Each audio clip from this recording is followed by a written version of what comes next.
খবর 24 সাথে আপনাকে স্বাগত। নতুন নতুন খবর জানার জন্য আমাদের চ্যানেলে চোখ রাখুন। নমস্কার দর্শক বন্ধুরা, স্বাগত আমাদের এই চ্যানেলে। 2016 সালের এসএসসি মামলায় রায় ঘোষণা করল কলকাতা হাইকোর্ট। 2016 সালের সম্পূর্ণ প্যানেল অর্থাৎ গ্রুপ সি, গ্রুপ ডি, নবম, দশম, একাদশ, দ্বাদশ শ্রেণীর নিয়োগ সম্পূর্ণভাবে বাতিল করা হয়েছে। বাতিল হলো 23,753 জনের চাকরি। তবে প্রশ্ন উঠেছে, গোটা 2000 সালের চাকরি প্রাপকদের মধ্যে অনেকেই তো যোগ্য রয়েছেন, তাহলে তাদের কি হবে? তাদেরও তো চাকরি গেল।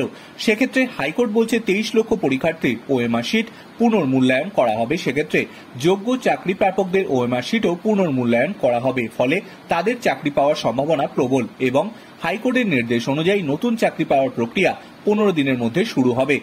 2016 সালে গোটা প্যানেল নিয়ে দুর্নীতির অভিযোগ উঠেছিল।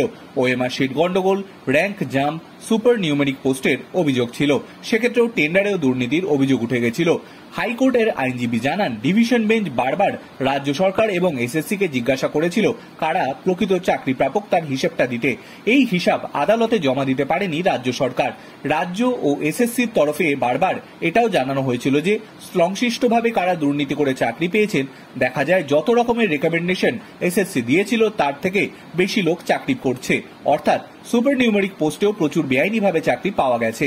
সেই কারণেই 2016 গোটা প্যানেল বাতিল করা হয়েছে বলে সোমবার রায় ঘোষণার সময় জানিয়ে দেয় বিচারপতি দেবাংশু বসাক এবং বিচারপতি সাব্বির রশিদের ডিভিশন বেঞ্চ। এর ফলে নতুন করে যোগ্য চাকরির প্রার্থীরা চাকরি পাবে, কিন্তু কিভাবে? সেক্ষেত্রে আদালত জানিয়েছে 23 লক্ষ পরীক্ষার্থীর ওএমআর শিট পুনর্মূল্যায়ন করা হবে। সিবিআই এবং হায়দ্রাবাদ থেকে উদ্ধার করবে হার্ড ডিস্ক। ওএমআর শিট থেকে পাওয়া তথ্য আদালতে জমা পড়েছিল আগেই। রাজ্য সরকারের কাছে যে ওএমআর শিট রয়েছে সে তথ্যও আদালতে জমা করা হয়েছিল। ডিভিশন বেঞ্চ আগের শুনানিতে রাজ্য সরকারের কাছে জানতে চেয়েছিল এই তথ্যের ভিত্তিতে ওএমআর শিট পুনর্মূল্যায়ন করলে কিভাবে যোগ্যতার তালিকা তৈরি করা সম্ভব।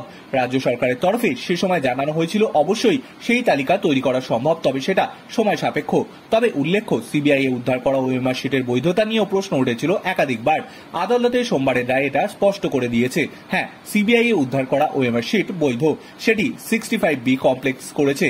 তবে ভিত্তিতেই হাইকোর্ট এদিন স্পষ্ট করে দেয় যে ওএমআর শিট পুনর্মূল্যায়ন করে যোগ্য চাকরি প্রার্থীদের তালিকা প্রস্তুত করতে হবে এসএসসিকেই। সেক্ষেত্রে যারা 2016 প্যানেলের যোগ্যতার সঙ্গে চাকরি পেয়েছিলেন তারাও সুযোগ পাবেন। গোটা প্রক্রিয়ায় 15 দিনের মধ্যে সম্পূর্ণ করতে হবে হাইকোর্ট বলে সময় বেঁধে দিয়েছে। নতুন করে আবার টেন্ডার দেওয়া হবে। Bureau report.